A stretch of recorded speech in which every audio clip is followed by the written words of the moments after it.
Jangan lupa subscribe, like, komen, dan share YouTube TVRI Bengkulu. Dan nyalakan loncengnya ya.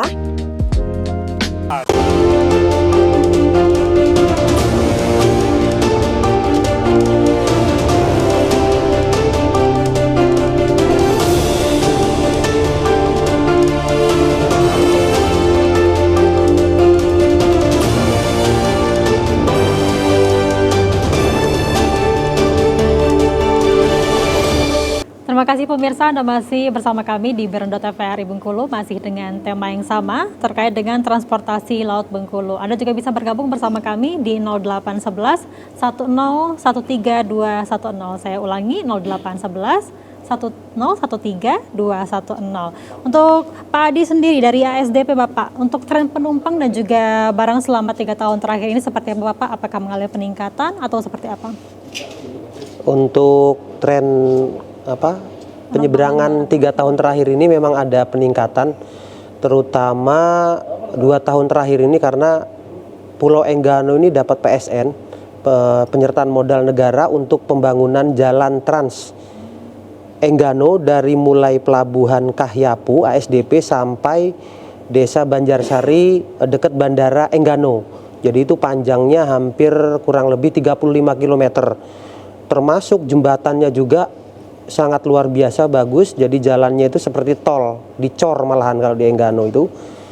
Semenjak jalan itu pembangunan, itu ada pergerakan kendaraan dan mobilisasi yang cukup lumayan, termasuk hasil bumi itu juga makin lancar terangkut.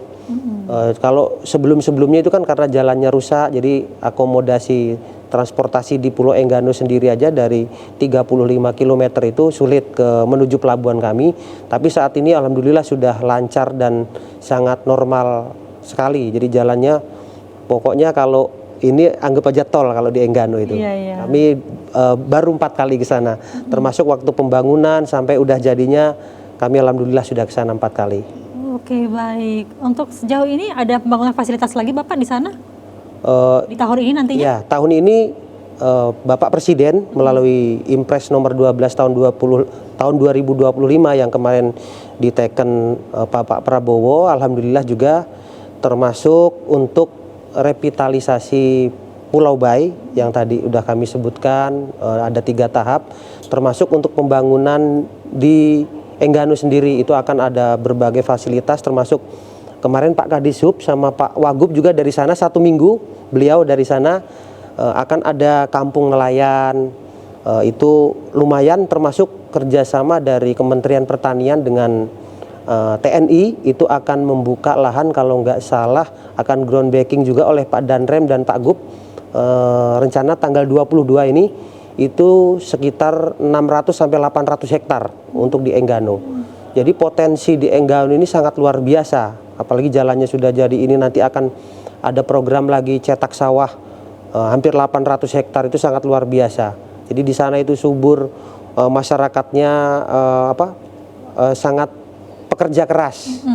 Nah, harus kita dukung ini. Nah, jadi program termasuk Bapak Presiden memberikan Impres nomor 12 tahun 2025 ini sangat membantu untuk masyarakat Enggano dan untuk Provinsi Bengkulu juga. Jadi bukan cuman Enggano, jadi konektivitas nanti di Pulau Bayi termasuk pelabuhan itu akan bertaraf internasional seperti itu. Baik, berarti bahan bangunan juga dipasok dari luar Bapak ya? Iya, Ke Pulau Enggano. bahan bangunan dari Bengkulu semua, jadi naik kapal feri kami, termasuk misal semen, batu split, besi, semua barang-barang bangunan itu, bahan-bahan bangunan dipasok dari kota Bengkulu melalui pelabuhan Pulau Bayi. Baik, Pak Henry, sejauh ini adakah sistem pelaporan terpadu Bapak antara pelabuhan dan juga pemerintah provinsi Bapak? Ya, itu dilakukan secara rutin, bahwa laporan baik dari ASDP dan ketiga komponen yang saya maksudkan tadi itu masuk ke kita, dan kita akan tabulasi dalam bentuk laporan khusus, dan itu menjadi sebuah standar persyaratan kita untuk meningkatkan kualitas pelayaran ini tadi. Tahun ini dengan adanya kondisi yang luar biasa, artinya kejadian luar biasa di Pulau Enggano, Pak Gubernur sudah membuat surat ke Dirjen Perhubungan Laut, Kementerian Perhubungan. Kalau tadinya KMP Pulau Telo itu hanya 1 kapal, tahun ini diusulkan kalau bisa 2 kapal. Jadi 2 kapal sehingga nanti akan ada 3 kapal yang reguler. Karena kenapa? Intensitas penumpang itu meningkat. Enggano itu jumlah penduduknya 4.330 jiwa yang terdiri dari 1.580 KK. Nah, ini kan berkembang terus. Nah, maka kami menyimpulkan berdasarkan kondisi yang sekarang perlu ditambah. Nah, kemudian Gubernur juga dan saya langsung menghadap kemarin dengan Pak Dirjen untuk menambah jalur pesawat. Kalau tadinya kita seminggu 2 kali, maka kemarin kita usulkan ke kementerian itu 4 kali. Dan insya Allah kemarin kami sudah Zoom dengan pihak kementerian, akan disetujui penambahan 1 kali. Jadi 1 kali penerbangan untuk ke Enggano. Kalau selama ini dalam 1 minggu 2 kali, insya Allah ini sudah 3 kali. Dan ini Pak Gubernur sudah atensi betul ke Kementerian Perhubungan. Nah, dengan keadaan tertentu ini maka keluarlah impres yang ditandatangani oleh Pak Presiden. Ada 12 kementerian dan lembaga yang harus mensupport pembangunan di Enggano, termasuk konektivitas. Beberapa waktu yang lalu, sekitar 10 hari yang lalu, saya dengan Pak Gubernur bersama-sama rapat di Kementerian Menko Infrastruktur. Dan kami setiap hari update. Contoh, PLN kemarin karena terjadinya pendangkalan alur, betul kata Pak Adi tadi, dilangsir untuk naik ke kapal. Sehingga kebutuhan BBM-nya tersendat atau sedikit. Maka listrik hanya bisa hidup 12 jam. 6 jam pagi, 6 jam malam. Nah, ini kita punya potensi yang sangat besar. Tadi saya sudah sampaikan dengan Ibu Asdep di Dirjen Infrastruktur, kita di sana ada panel surya. Panel surya ini kenapa tidak matahari yang ada di Pulau Enggano itu kita jadikan sumber daya untuk listrik. Karena satuan listrik yang kita miliki dari PLN harus menggunakan Solar. Bahan bakar solar. Dan kemarin betul sudah dikirim 84.000 kiloliter dan itu saya yang melakukan pelayanan di pelabuhan ketika kapal sampai, saya langsung. Dan setelah kita cek ke PLN, itu di sana sudah ready 94.000 kiloliter. Dan itu dijamin untuk 2 bulan. Jadi selama 2 bulan ke depan, ini akan stabil listriknya. Karena kenapa? Listrik di Pulau Enggano itu memiliki 4 engine atau mesin yang dengan kapasitas 2.500 PA dan 2.250. Jadi totalnya 1.500 KPA. Sehingga saya tanya dengan PLN, berapa beban maksimal? Ternyata beban maksimal cuma 350 KPA. Ketika beban maksimal. Nah, kembali kepada konektivitas, di Pulau Enggano itu ada 2 pelabuhan.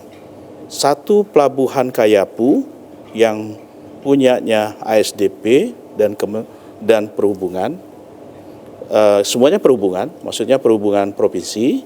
Satu lagi pelabuhan Malakoni yang melayani atau sandarnya kapal Kementerian Perhubungan Laut, Dirjen Perhubungan Laut. Nah, 2 bandara kondisi 2 pelabuhan ini satu yang perlu kita berbagi, yaitu di Kayapu. Kemarin Presiden melalui impresnya dan ditindaklanjuti dengan SK tim percepatan oleh Pak Gubernur sudah menyatakan Bandara Kayapu atau Pelabuhan Kayapu akan diperbaiki. Itu dari infrastruktur. Dari SDM-nya akan ditambah, akan dipindahkan orang-orang yang punya kualitas untuk tenaga di Pelabuhan Kayapu.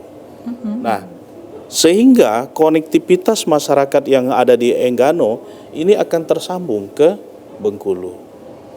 Ketika kita duduk-duduk, maka kita akan menerima makanan, baju, semuanya itu adalah konektivitas. Mbaknya mau pakai baju branded yang dari Bandung, dikirim melalui COD atau online. Ya. Maka butuh saluran distribusi. Benar. Saluran distribusinya apa? Bisa lewat pesawat, lewat ataupun laut ya, Bapak? kendaraan, atau lewat laut.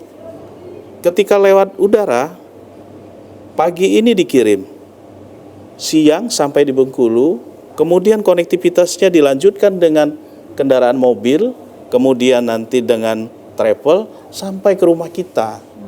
Nah, itulah yang dinamakan konektivitas. Pesawat, konektivitas dengan kendaraan darat, yaitu bis atau dengan kendaraan umum lainnya.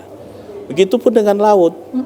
Ketika di Pulau Enggano ada pisang, pasti mbaknya mau makan pisang kipas. Benar. Pasti nanya, mana pisang kipas Enggano? Nah, dengan konektivitas punyanya Pak Adi, kapalnya Pak Adi akan dikirim ke Bengkulu. Tapi tidak bisa serta-merta ketika sampai di pelabuhan selesai. Tidak. Yang dimaksudkan konektivitas itu sampai di pelabuhan harus ada lagi transportasi darat yang harus membawa ini ke pengumpul atau retail kepada kalau di sini namanya pengumpul itu cukong ya. Ya, cukong. Ya. Agen apa ya, ngumpul sebagai pengumpul pisang tadi. Nanti di retail ke pasar-pasar, dijual ke pasar-pasar. Nah, ke pasar-pasar ini truknya nggak bisa masuk ke pasar. Bagaimana? Harus diangkut menggunakan kendaraan kecil. Nah, inilah yang dinamakan konektivitas. Sehingga pisang Enggano yang pagi tadi ada atau kemarin ada di Enggano, besok atau sore ini udah bisa Bengkulu jadi pisang kipas. Nah, itulah konektivitas dan itulah strategisnya tadi transportasi laut tadi. Konektivitasnya juga harus saling terhubung ya Bapak ya. Saling terhubung dan itu tidak boleh ada yang terhenti. Nah, maka kemarin ada yang terhenti. Dan satu lagi, ini untuk memperjelas kepada masyarakat kita bahwa Gubernur siap untuk menyerahkan satu ambulan gratis untuk Pulau Enggano. Kemudian akan dibangun cetak sawah sebanyak 8.000 hektar atas bantuan dari Kementerian Pertanian sebanyak Bengkulu mendapatkan 80.000 jatah 80.000 cetak sawah baru. Kemudian ada saluran irigasi yang di sana tidak diperbaiki, tahun ini akan diperbaiki. Kemarin Wakil Gubernur dan saya ikut, sudah dipastikan ada 3 masjid yang akan dibangun pada tahun ini. Kemudian juga Basnas akan menyalurkan bantuan, termasuk jalan lingkungan. Jalan di Bandara Kayapu, Bandara Malakoni, kemudian jalan yang di Tran Kaana, Desa Kaana. Termasuk juga di Banjarsari itu, Desa Banjarsari, blank spot. Nah, setelah saya lihat blank spotnya karena kenapa? Karena Banjarsari ini adalah desa di mana diletakkan bandara Enggano. Bandara Enggano ini adalah kawasan KKOP, kawasan keselamatan operasional penerbangan. Makanya sinyal jelek di sana, tidak ya? boleh ada bangunan tinggi. Nah, terus kepala desanya nanya, Pak, apakah selamanya kami tidak bisa menikmati internet? Saya bilang, insya Allah nanti kita akan berkoordinasi agar Telkomsel nanti membangun repeater namanya. Repeater itu penguat sinyal. Dia yang akan nangkap sinyal, kemudian disebarkan ke penduduk. Nah, inilah salah satu konektivitas kita di sektor transportasi digital. Nah, salah satunya. Ternyata infrastruktur yang akan dijalankan nantinya di Enggano sangat banyak ya Bapak ya. Sangat banyak. Sehingga alur pelayaran ini kita harapkan berjalan dengan maksimal ya Bapak ya, Iya. untuk infrastruktur yang nantinya berjalan sehingga Iya. realisasi dengan baik seperti itu. Baik, kita break sejenak, nanti akan kembali setelah jeda pariwara berikut ini. Tetap bersama kami di Beranda TVRI Bengkulu, kami segera kembali.